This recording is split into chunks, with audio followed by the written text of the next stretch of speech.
Okay.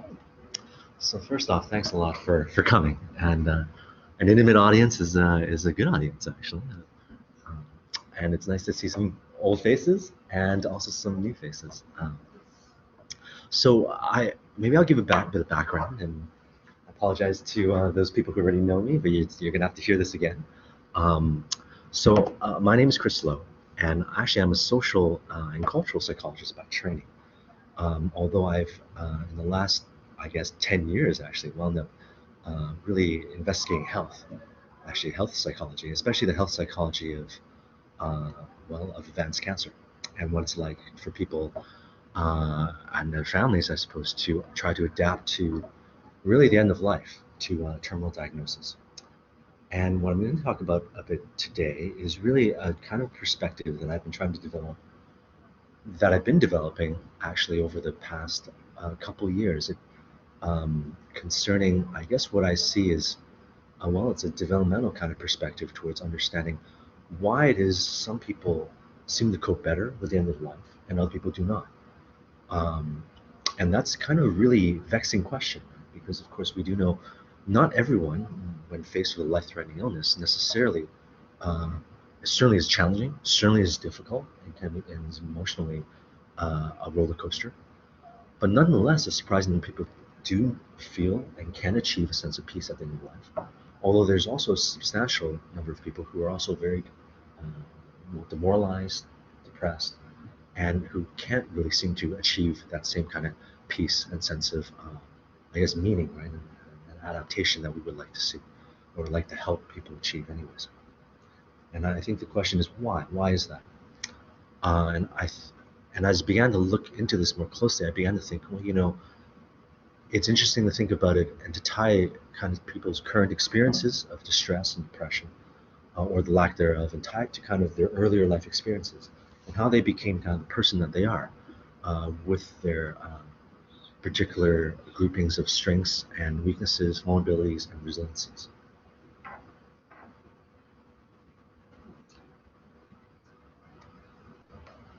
So, let me just say first a few things about who I tend to work with. So, I I tend to see patients or study patients with a kind of advanced stage cancer diagnosis. So we're talking oftentimes stage 4 cancers, which are metastatic, although there may also include other cancers such as pancreas, which is a highly aggressive disease, despite the fact that it doesn't necessarily have to metastasize before it's lethal.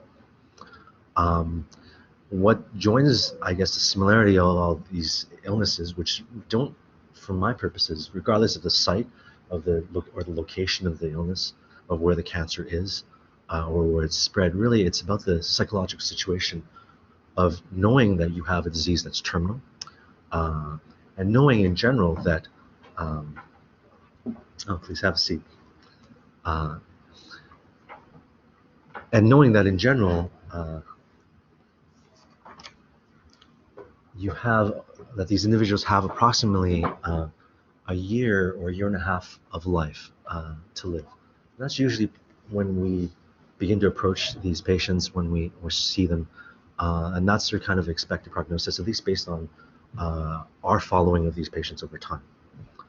Um, Now, I guess contrary to what you might imagine patients with terminal illness might look like, these patients, when we approach them, are ambulatory. They're outpatients. They're mobile. They can move around. There's still actually a lot of life for these individuals to live. And indeed, one of the major challenges for these people and their families is, what do I do with the time that is remaining to me? How do I make the most of this time, even though I know it may be uncertain and it may be short? Um, and indeed, how do I actually keep in mind that there is life to live, rather than being kind of overwhelmed, really, by, I guess, the threat of death, right? And the pall that that can cast over really all the activities that you might want to achieve or want to do. It can really suck the pleasure out of, I guess, the everyday and simple things that make life meaningful, as Amy well knows. Um, Now, for me, I'd like to talk about the kinds of distress and emotional experiences and that people have as being existential in nature towards the end of life in this patient population. Oh, in this group. Now, for people, you know what? Let's try to talk. Um, Now, I tend to think of the kinds of distress that people may experience, and indeed the kind of concerns people may experience, uh, as being existential in nature. Now, this is a kind of a confusing term for many people. It's a strange term. It's not a term we often use in everyday language. But really, it's fundamentally, that term refers to questions about the meaning and value of life. Um, and when you have existential distress, it's primarily distress, as I define it, as having to do with, well, when you're not certain what the value and meaning of your life is.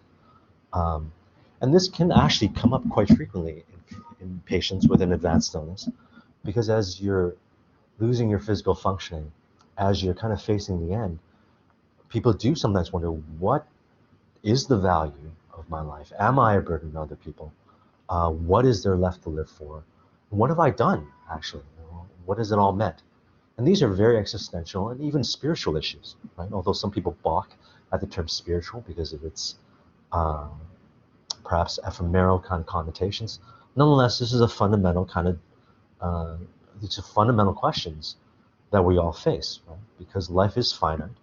And when we do confront the end, we do wonder really what it is, what it has it all meant, and what have we done, right?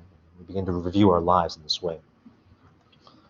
Now, it's been useful to think of me, for me to think about existential issues and existential questions in general as not being just as a response to death, but really about it's a reaction and a response to change. I mean, you can easily think about any kind of major life change, right? These not necessarily even bad changes, right? Just a change, a transition. It could be a graduation. It could be a marriage. It could be a divorce. I mean, these are just major life events that are kind of marking really the end of one stage of life and kind of the uncertain beginning of the next, right? And it's really that period of transition where, well, the old ways of being aren't really are kind of not there anymore, right? And it's a chance, and it's really forced upon you to wonder, well, what next? And that's kind of in these periods of transition, I think, that people most question, most wonder, well, where have I come from? Where am I going? And where am I now? Right? These are the kinds of existential questions that I think are kind of are often asked during these periods of change. And I think of death as being kind of that most prototypical of changes, right? That ultimate change. It's like that final thing that we can't really see beyond, right? And ultimately, I mean, and it's of course a dramatic change to our physical, mental, and perhaps even spiritual being. Right? No one yet has told us what comes next, right? And it's frightening, and it's very frightening to really think about it. Now, um, so coming to this question, back to this question, why is it though that some people are able to achieve a better sense of peace at the end of life, whereas other people seemingly cannot, or it seems so far away from them because they're so distressed by these existential questions, perhaps by the sense of meaninglessness or hopelessness, that they can't somehow resolve or come to some sense of life closure and life completion. And I want to propose that it really relates to this idea that across the normal lifespan, if you were allotted a normal, quote unquote, normal full life, right? 80 or 90 or 100 years of life. You can imagine that there's actually a number of very kind of almost standard developmental tasks that we're often encouraged to achieve, right? This is kind of the normative kind of lifespan and developmental kinds of milestones that have been proposed by various people, and thinking specifically Erickson, such as being able to build intimacy with others, being able to have a sense of who you are, a sense of identity, being able to build a family, or otherwise give or feel like you're contributing or nurturing other people more broadly. It's these kinds of developmental milestones that I think that build one upon one another. And the more you can achieve these different kinds of tasks and achieve them successfully, then the more likely you are at the very end of your life to look back and think, yes, the life that I lived has been meaningful, and it's made sense, and it's been good. And to the extent that you've not been able to achieve success, or have had limited success in achieving these developmental milestones, um, well, then it's harder for you to look back on your life and actually feel that you've built up and lived the life that you wanted to. And death, I think, is therefore more frightening in that context. Oh, let's see.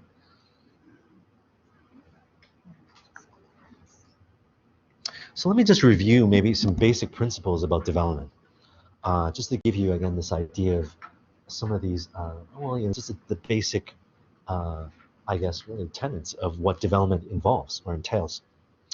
So one, that there's a kind of teleological or unfolding of development, that this is some sort of process that it's like this image I've shown here. It kind of unfolds over time. Where later, your ability to adapt at later stages rests on your earlier adaptations, right? And it's kind of like sediment, right? Things build up over time. Um, it's useful to think again about important milestones at kind of crucial, critical periods over the lifespan, where at certain times in your life, childhood, early childhood, later childhood, adolescence, early adulthood, etc., there's these critical periods where perhaps ideally certain tasks are come to the forefront, such as developing a sense of autonomy or independence, forming more intimate and romantic relationships, that they can and perhaps should ideally happen within a certain time frame. And regardless of whether or not you're ready to proceed to the next milestone, the next phase of life, time is passing. And however you've adapted or whatever you've been able to accomplish at a certain stage in life, it just begins to accrete. Right? And with, again, earlier successes leading to greater likelihood of later successes, early kind of maladaptations leading to greater likelihood of later maladaptations in personality and in social functioning, really.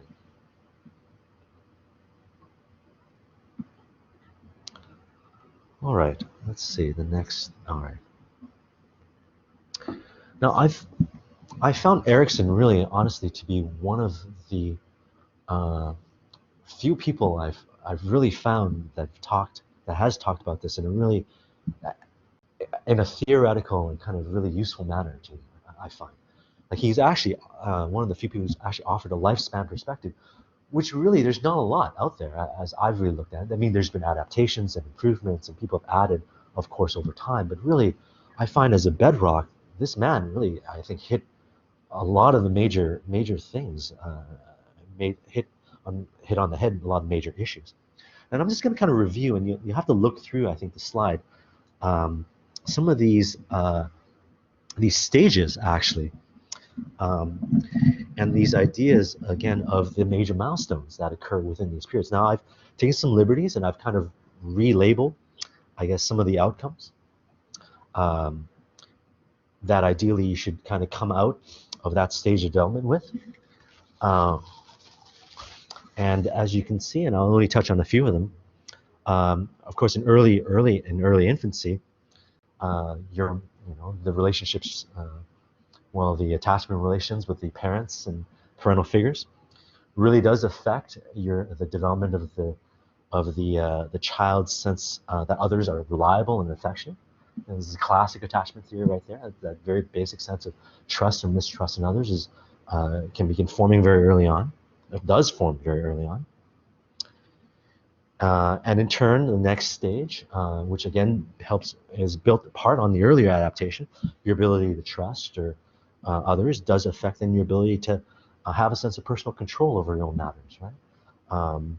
Versus in your own sense of independence from other people, to feel comfortable enough, for example, to explore the environment, right? And then again, another classic attachment idea, that the more secure you feel, the more secure your attachment relationships are, the more secure the base that they form allow for you to explore and feel a sense of competency and so on.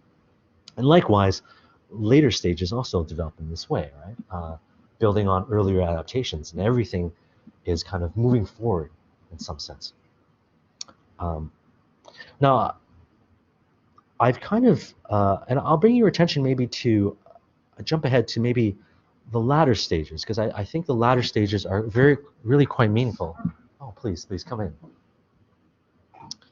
Again and again, talking to patients, interviewing them, reading about them, um, studying them, the most common thing when you ask people, what do you wish you could have done more, right?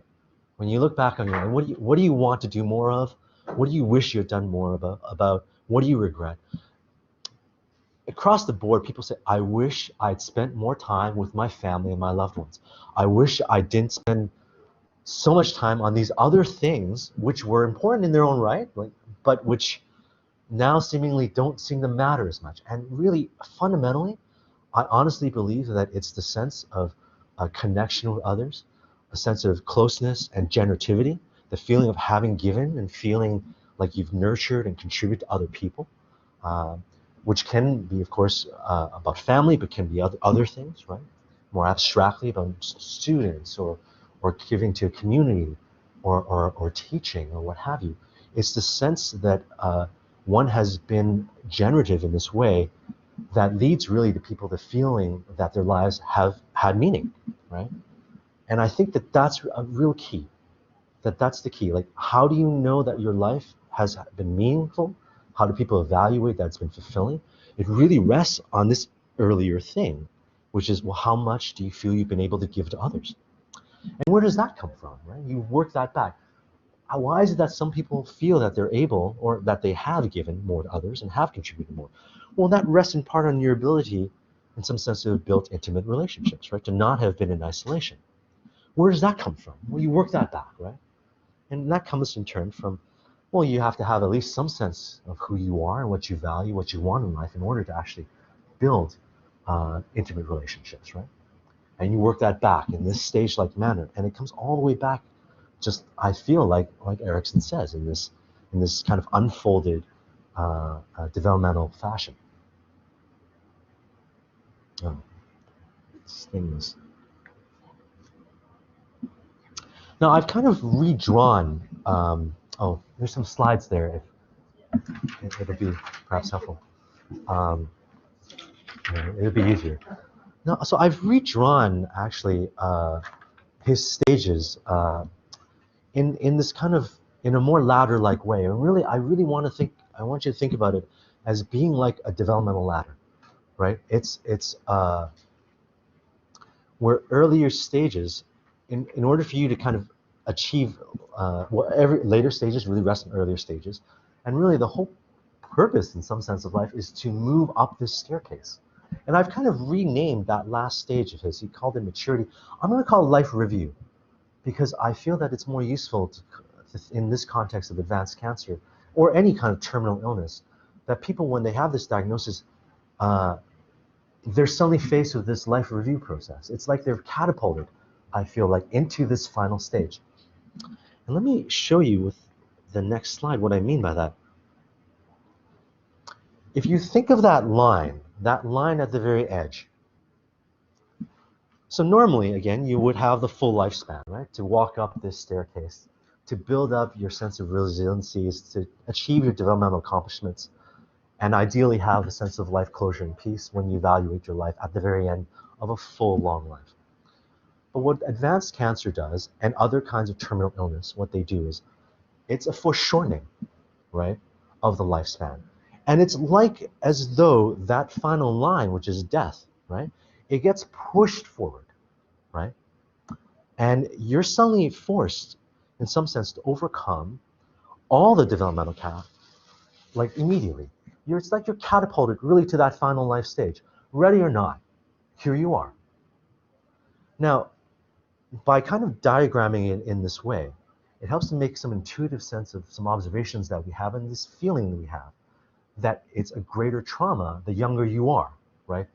The younger you are and you have a terminal disease, we have this intuitive sense that the trauma of the disease, the loss is greater, right?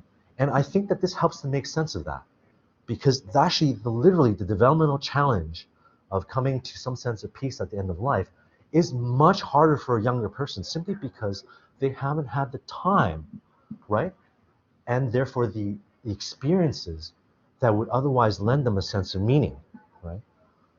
How do you, if you're a teenager and you're suddenly confronted with leukemia, how do you make sense of the life that you lived? You haven't had a chance to get married, or have children, or form maybe really deeper romantic relationships. You haven't had, how do you evaluate your ability to contribute to others or to nurture others? And that's fundamentally, again, how these questions fall in. And so you can see it's like the staircase suddenly becomes very steep, and you're forced to climb that all in a go. And that's, I think, very useful to understanding why it is, in part, the stage of life that you're in. It's easier or harder for you to achieve, again, a sense of peace. And it's much more likely for you to be highly distressed and confused by a situation, depending on your life stage at the time that the illness strikes you. Now, maybe I'll share a story and just help make some sense of this. I do think it's very important that in order to achieve some sense of resolution, right, it is still necessary for the person, regardless of age, to actually come to some sort of, they have to resolve the stages somehow. Now, it may not, in a traditional fashion, normal fashion, you actually have built up life experiences, real life experiences, out of which to craft that sense of meaning, right? Oh, I did this, I did that, and that's why, my life has been good, and I'm okay with facing the end. But when you don't have that chance to live those life, when those experiences are really all in the future and all hypothetical, then I think the nature of the resolution has to be different. It has to be more abstract. It's still possible, but it's not going to look the same. So, for example, there was a case, a leukemia case. It was a young woman, right? She had a sister, and this young woman had this young patient had leukemia, and leukemia, as you know, has a chance for curative treatment. It also has a chance for sudden death, right? And I think the percentage is 70-30, 70% cure, maybe 30% death. And it might even be 60-40, I don't quite remember. But it gives you an idea, right, of the threat that we're talking about. Now, she's a young woman. And for her, she'd always wanted kind of open a bakery with her sister. And this is kind of what she wanted to do. It's what she'd hoped to do. And that's not really possible anymore. But what she was able to do was she would kind of help with her sister draw the logo, right? Plan the logo, the design, talk about the recipes that would go into the shop that they would open together, or that would be open together. And it was this kind of imaginative act, right, of thinking about the future, planning for this. And that ultimately gave this young woman kind of a sense of generativity, right? This was her legacy. This was what she was going to leave behind. It brought her a sense of closeness to her sister and a great deal of pleasure to be able to think in this way about this project. She didn't live to see this happen, but it allowed her, again, to have some sense that her life was meaningful, right? And I think that that's kind of informative, right, in this way. Now, an additional thing I think is interesting to think about, which thinking about this ladder, is really every stage, I think, gets activated by the confrontation with advanced illness or any kind of severe disease. It's like, if you look at the questions that are affiliated with each stage, and I've kind of just drawn that through you, these are very, very common issues, right, that patients with illness think about. And I kind of I'll divide the staircase into kind of an upper staircase and a lower staircase. And the upper stairs, I've kind of, and for each staircase, each stage, I've kind of associated kind of a common question, right, that a patient will ask themselves, right? It's kind of associated with that developmental task. And the upper staircase, the first four things, first four questions: has my life been meaningful? Have I made a difference to others? Do I have a close relationship? Do I know who I am? Who am I? Of course, because the sense of identity often gets stripped away very quickly as you begin to frankly not be able to function in the ways that you normally function, or do all the things that normally give you a sense of actually who you are as a competent and kind of productive person in life, right? Uh, these things are all challenged. And I think those first four questions, they're almost having to do with the psychological threat of confronting disease. And they happen almost right away. Any kind of advanced illness, any terminal diagnosis, the moment you hear about that, those four questions up there, they kind of immediately happen. Because again, they have to do more with the psychological threat of confronting the end of life, and therefore wondering about the existential issues as to the meaning of life and one's contribution legacy. Now, the latter staircase actually is, I think, those questions: am I capable? Am I competent? Can I do the basic things that I want to do? Am I independent of others? Can I trust others? Those questions tend to happen, I'd say they're a little more salient as the physical disease really, as physical deterioration really begins to take effect. That's because those four questions are related to stages of development that are very, very early. These are some of the earliest stages, and they're really built on basically a functioning physical body, right? When you begin to not be able to take care of your basic self-care needs, when you need help with even the simplest things, such as changing the temperature, or turning on and off the lights, or being able to move or walk, you can't help but begin to wonder about your basic worth, actually. And these four really basic questions, actually, if you look at them, have fundamentally to do with the questions about almost about dignity, right? And also feelings of burden, right, on other people, right? And it's when those four questions that at the very earliest, associated with the very earliest stages of development, and in fact the earliest strengths that we've built up in the lifespan, is when those things are weakened, that people really begin to really question, what is the value of my life? What is the quality of my life? Is it worthwhile to continue living? I mean, and you can kind of think, in some ways, that facing the end of life and having advanced disease, as it progresses, it's like walking somehow back down the staircase right on the other side, because it's like having the kind of very psychological and physical layers almost being stripped away.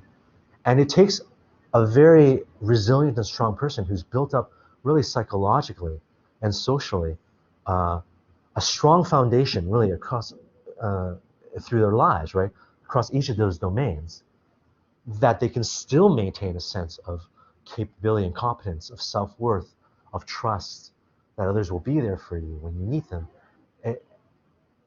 that you can still have that sense despite the obvious deterioration in the physical and psychological self, and the shrinking, I think, of really the world, right, the psychological world, that, for these individuals.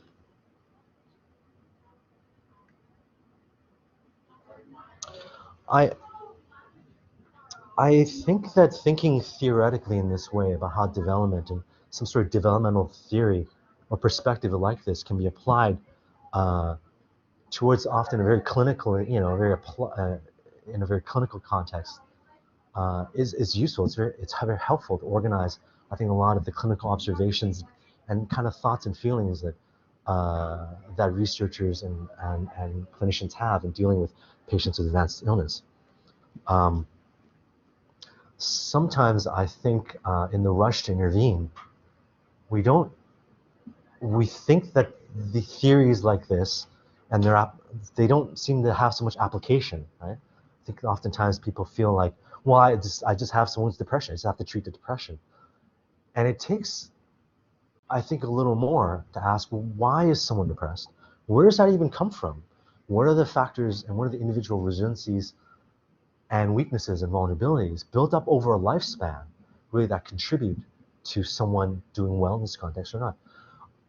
I think it's a reality, frankly, that not everyone it's not possible for everyone to achieve the same amount of life closure, right? Because of their developmental history. It's not to say that people can't achieve more closure and a better outcomes with help and intervention. It's just that not everyone can achieve to the same extent the ideal outcomes. And you can think of it honestly like stretching or reaching out. People have different capacities built on, again, their life histories. Some people can reach further and other people can't reach as far, but everybody can stretch a bit with some help, again, achieve better outcomes. Um, you know, maybe we start begin to wrap up. I think that this perspective can help to organize a lot of the existential concerns and questions that we observe in patients and also their family members who face the end of life. I think this perspective helps to give a reason why people have distress or do not. It helps to make sense of some of the age-related differences, right, and life stage-related differences that we know exist concerning the depth of the trauma or the severity of the trauma on someone's life, depending on how young or old they are. And I also think it's possible that this can offer some guidelines as to how to intervene and how we can better intervene, actually, how we can design interventions to better treat patients in this circumstance. And let me give you an example. So there's kind of a big therapy right now. It's called dignity therapy. And perhaps some of you've heard of this therapy. And it's primarily involves sessions with a patient, again, with an advanced illness, terminal illness, and involves trying to speak to them and to kind of generate, well, to go through a process of life review, and to generate kind of a legacy document, right? Which is then given back to the patient and to the family, which kind of helps people have a sense of meaning in life, right?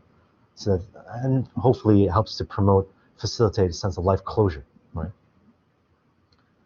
And I'm not, I want to be careful here as I don't want to knock it too much, but I think that that kind of approach can work best, obviously, for people who've had a chance to live a fuller life. That approach may not work so well for someone who's very young, for the very reason that they simply don't have the life experiences out of which to create that sense of meaning that you can review, right? For someone who's younger, it's gonna have to be a different kind of intervention. One that is more, again, this kind of abstract and future oriented. And it's gonna have to do with kind of leaving behind something that doesn't already exist, you know? I think these kinds of interventions and this kind of way of thinking about the nature of what's needed to help someone come to a sense of life closure based on their developmental history and their age, that doesn't yet exist really, right? But I feel like it's getting there, you know? I feel like there's the first wave of therapies have currently been developed, which include dignity therapy, meaning-centered therapy, both individual and group supportive expressive therapies, calm therapy or managing cancer and living meaningfully. This is another approach. Calm therapy, calm, which is an acronym for managing cancer and living meaningfully. And then supportive expressive therapies, which is another approach often. And I can give you some details and some references about each of these modalities. I think that the first wave of therapies have been developed and they're there and they work. You know, it's been good. But just like with the other, with psychotherapies in general, there will be a second wave and a third wave. And I do think that this kind of almost more a theoretical way to understand the challenges and to kind of tie the theory to intervention, I think that that's a little bit what's needed next, right? For development of that.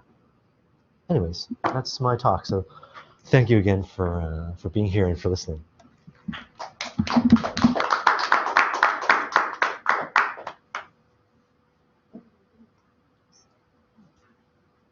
We're sort of, oh no, we have time. I'm thinking, does anyone have a question? Or a topic of discussion they would like to bring forward? Yes, please. Thank you very much. I think that my husband is retired with cancer. And I had a young colleague, former colleague, who lost her fiance to cancer at age 26. Yes. So, big differences there, obviously. And this is all very helpful and very much in line with what we're going through in psychology as a family. And I think my thoughts about what you were just mentioning towards the end, do you think something like the Make-A-Wish Foundation for children, especially, is something that might help towards, given that a child's or a young person's lifespan is greatly is cut short? Make-A-Wish is some small way to allow them to live out some, whether it's recreational or whatever, some means of something they've wanted to do or be with or go to someplace. Is that just in a small gesture towards very young patients? So, yes, I actually do think Make-A-Wish can make a difference. And in some sense, it's, if you think about the child, the dying child, what gives the child a sense of meaning and enjoyment in life does look different, right, from what obviously an adult thinks. And I think that that's some of the magic of what Make-A-Wish does, right? It helps these children see and do things they would not perhaps otherwise be able to do, right? Which I think we all understand, that what they want and what they want to see and do is different from what an adult would, but that underlying desire is the same, for some sense of having lived life, right, to its fullest. I will say this though as well. I do believe that this thing also, generativity also applies to, the need for generativity also applies to the dying child. And so a child, even a very young child with with disease, with a severe illness, is aware that they're dying, and they are aware of what death is. And oftentimes I think the trajectory is that they they think, I'm very sick, I take medicine to make me feel better. Someday the medicine will stop working. When the medicine stops working, I will die. And I think that that's kind of cognitively what they know, and then even a very young child can comprehend this. Now, one of the interesting things is that even for the dying child, the sense that their life was meaningful as related to their sense of having given and contributed and mattered to others is still a major factor.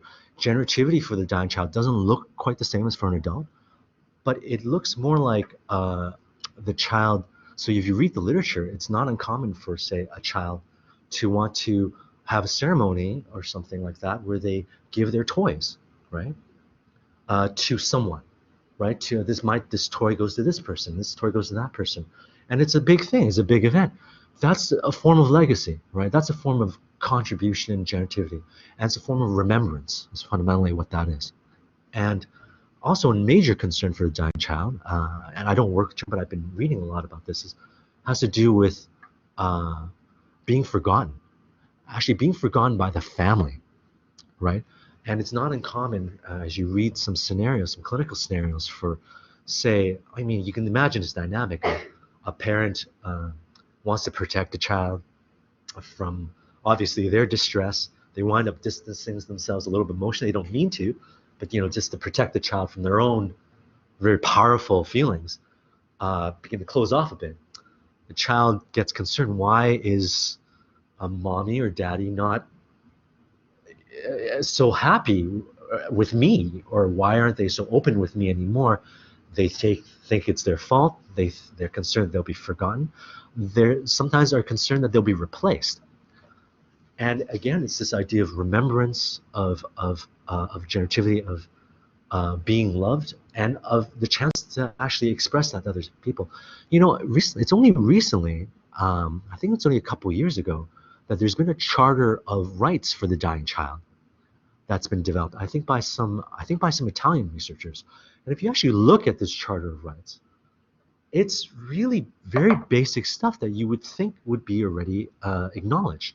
But that, for example, the child has the right to know that what their illness is and it's how severe it is.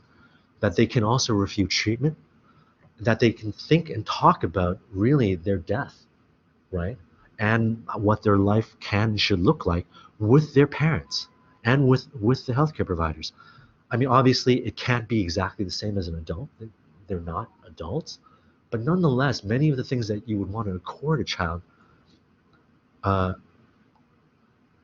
it's not necessarily being practiced per se because of obviously the tremendous, I guess, emotional issues, right, that are involved and all kinds of feelings, right?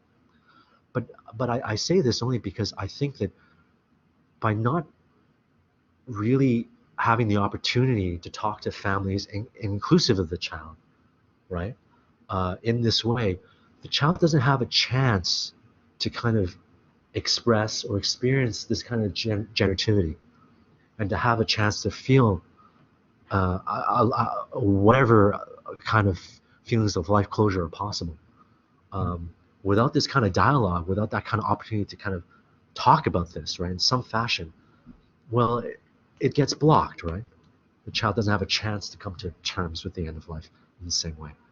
And this is an idea, just to supplement what Make-A-Wish can also do, but that these other things might also be very helpful.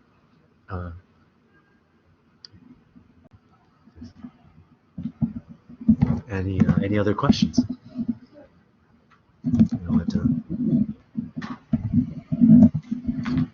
Thanks. I think that your theoretical perspective is really important, and I really like how you approached this and the way you discussed it. The one thing I was wondering if you could comment on is so you seem to link age generally with the lifespan and the different milestones.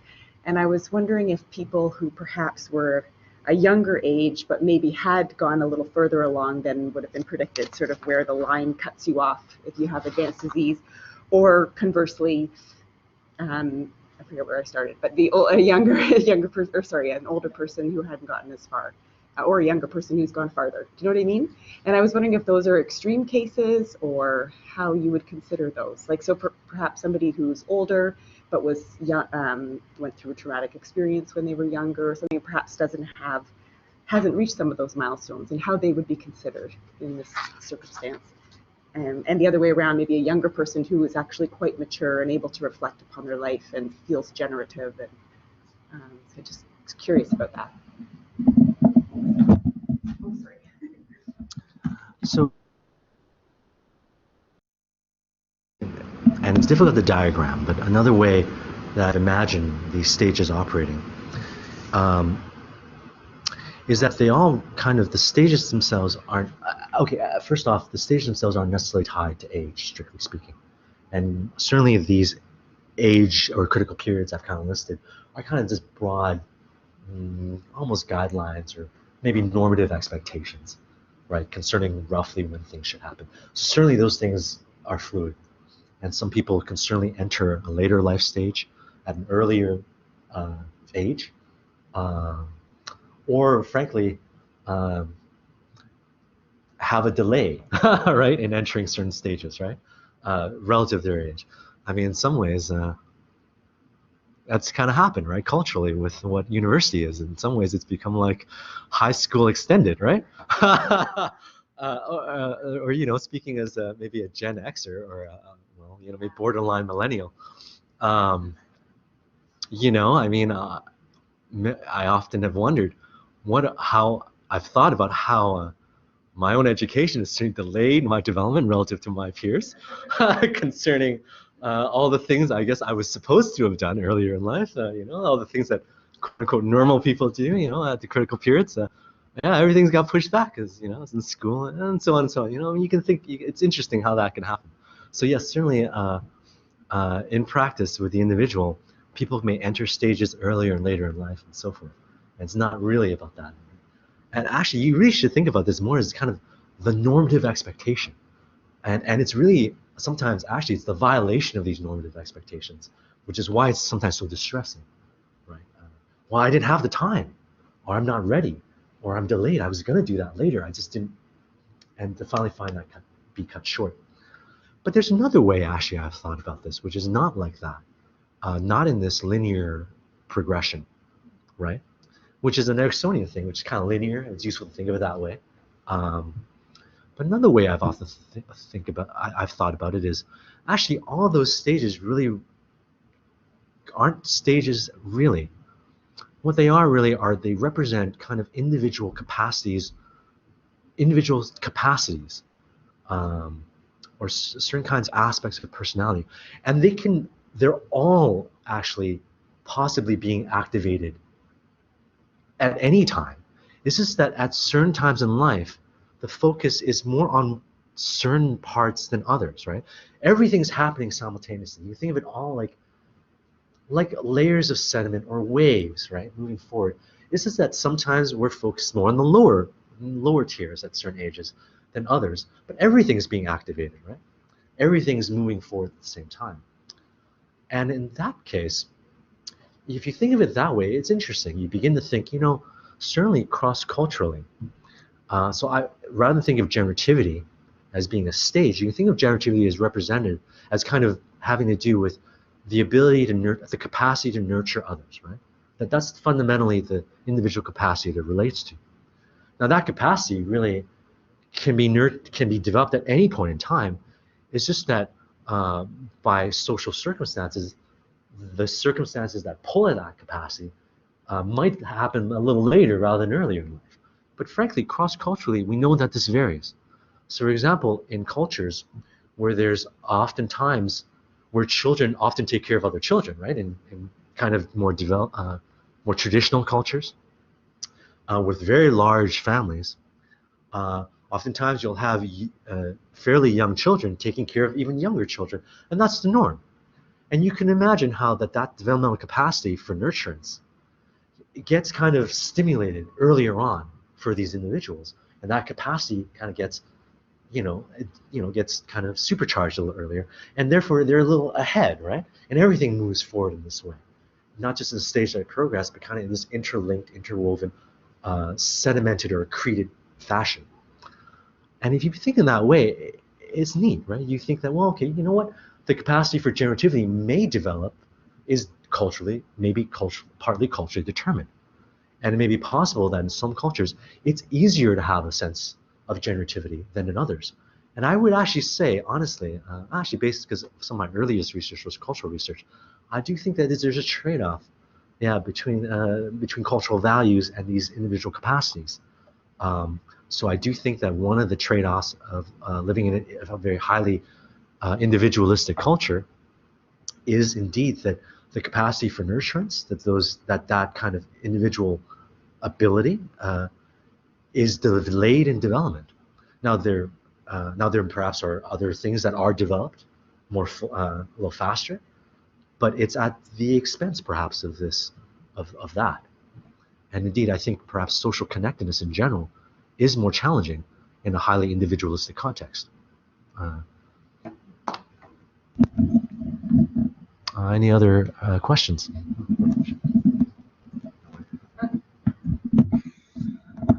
Thank you so much. I really wanted to congratulate you to doing this speech today, because I think it's so important to see this in an Institute for Life course and aging. It's really interesting that this worked out so nicely, and I really congratulate you on this. I wanted to push you just a little bit as we're looking at the end of life also in this institute, as you know, was the program that Dr. Roden has started here. And I also wanted to push you just a little bit in terms of seeing how you think about certain things. You talked a little bit about the developmental stages and how we go through those in terms of potentially what is labeled now as successful aging, as potentially opposed to not so successful or faulty aging, I guess. And also the question about gerotranscendence. And I'm just curious to see how you see this in this context, and how you think this is actually one of those things that might go with your theory or might actually drop off. Real transcendence, I don't think I went past the 60s in my reading. So, you know what, to be...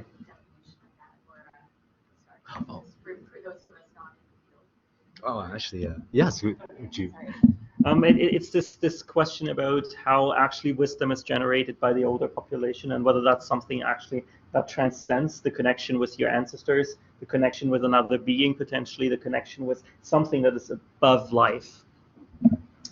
You know what? I actually didn't go into that, and I've kind of avoided it. But let me extrapolate it and have a bit of fun here. That has been postulated as an additional stage beyond the maturity stage, as originally postulated in the theory, which I've relabeled life review, right? Partly because I guess, frankly, people are living longer, and they're living beyond actually. Well, we're living longer in general than really we've ever lived before.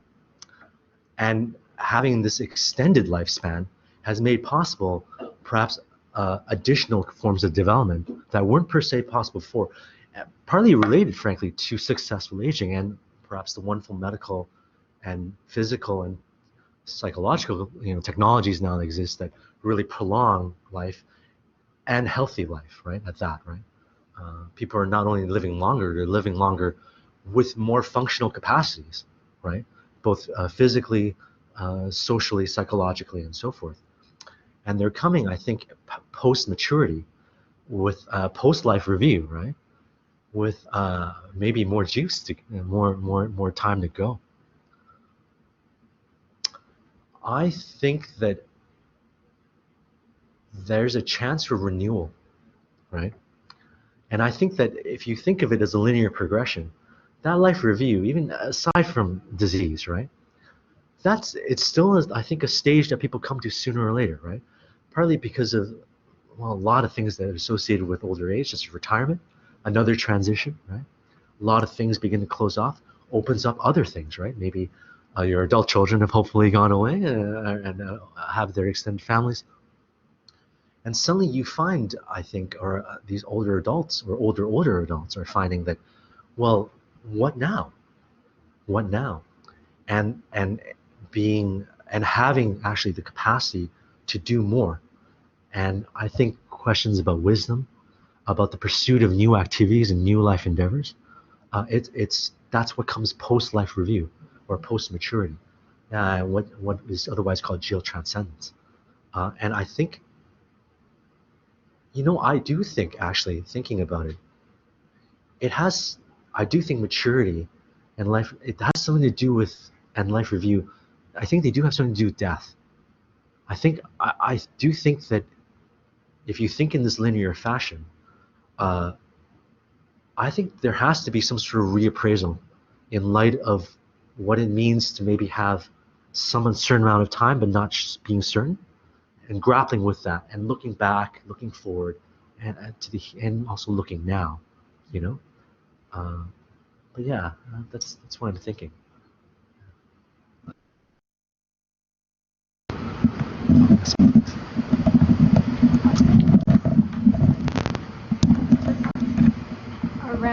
Around your comment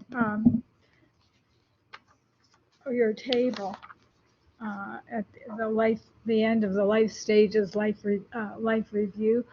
Butler, a psychiatrist who was at the head of the National Institute of Health, in the late 70s and early 80s, wrote a book. I can't remember the name of it, but he said his findings were that there is a life review at the end Yes. to make meaning. And just one comment about generativity and capacity.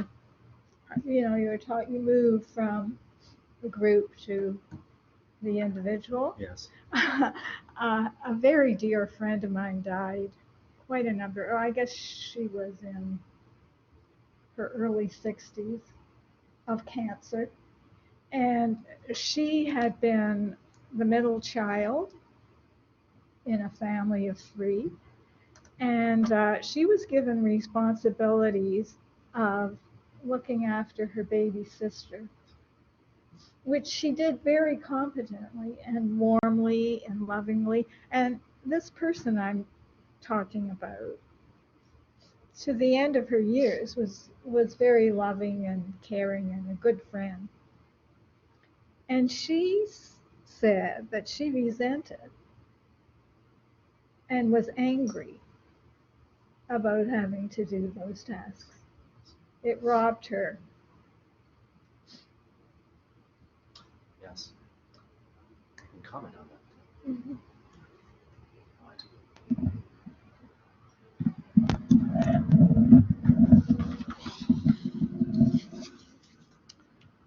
You know, I do. Everything has to be balanced. And the problem with sometimes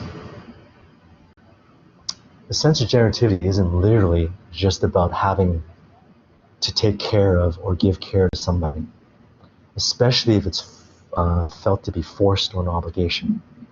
One can indeed have cared for and indeed have been told that your responsibility is to care for this person or people, and to resent that and to not actually feel that was something that they wanted to do. That feeling of generativity and nurturance has to be kind of freely given. Otherwise, simply caring for someone, it's not sufficient. It can indeed feel forced. And indeed,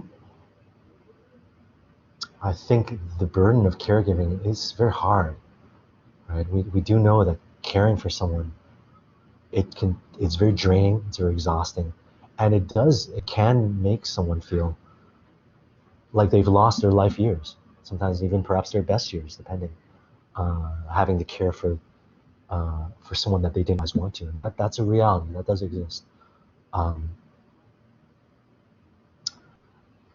No, I think the kind of generativity I'm talking about, the kind that will lend itself to a sense of peace, is not just about the actions, but it has to be something that actually is felt to be freely given and it felt to be desirable. Now, it may be possible with this person that you're talking about, it may not be possible as well, but it may be possible that that material, those years spent doing that uh, could be reviewed and thought about in a different light, perhaps, maybe. But you know what? That can't be forced either. You know, the truth is, I think sometimes self and other, and there has to be balanced. You know, sometimes, I mean, it is an individual's life.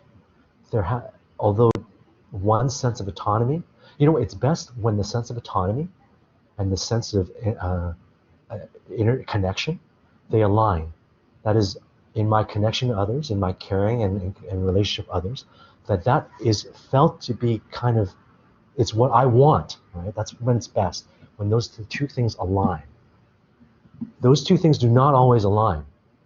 And indeed, for example, in perhaps very toxic relationships, right? For example, with let's say a certain emotionally abusive parents with a certain children, with their children. Sometimes those things are pitted against each other. Where, for example, in order to get, say, love from a parent, a child is forced to obey, right, and forced to give up autonomy, or the feeling that sometimes maybe in order to be autonomous, I have to lose relationships, I have to cut something off. That can happen too, right? And it's unfortunate when that happens.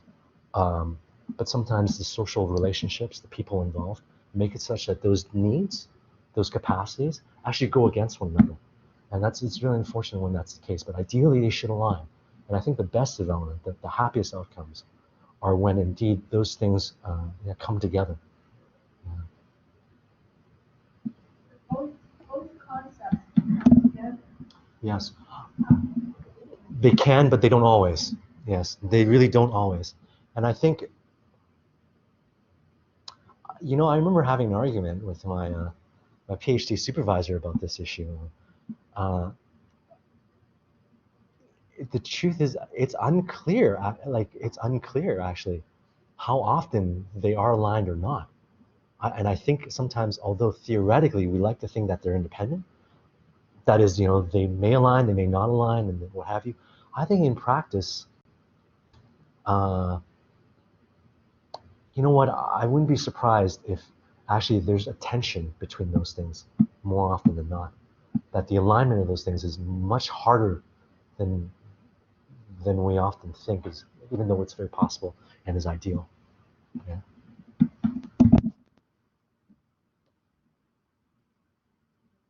Anyone have another question or topic discussion? Well, I guess that's it. Well, if you were listening online, thank you. If not, then it's to the ether. Yeah. And because no one got it at the beginning, I can say that you've been listening to Dr. Chris Lowe. He's an assistant professor in the Department of Psychiatry here at the University of Toronto. That he's working also in the Department of Supportive Care at the Princess Margaret Cancer Centre, and that as a postdoc, he started to examine how we care for people with terminal illnesses because he wanted to know about them, what they were thinking, what they were worried about, how they felt about the prospect of dying, and what their families were thinking. So he's been studying how people face death for about a decade, I guess, and he's did hold a postdoc position also with Toronto's University Health Network, where he still remains today a researcher there. And he also teaches psychology at the University of Guelph Humber and has a research grant from the University of Guelph Humber where he's studying how to better care for the mental health of people living with terminal illness. Thank you very much.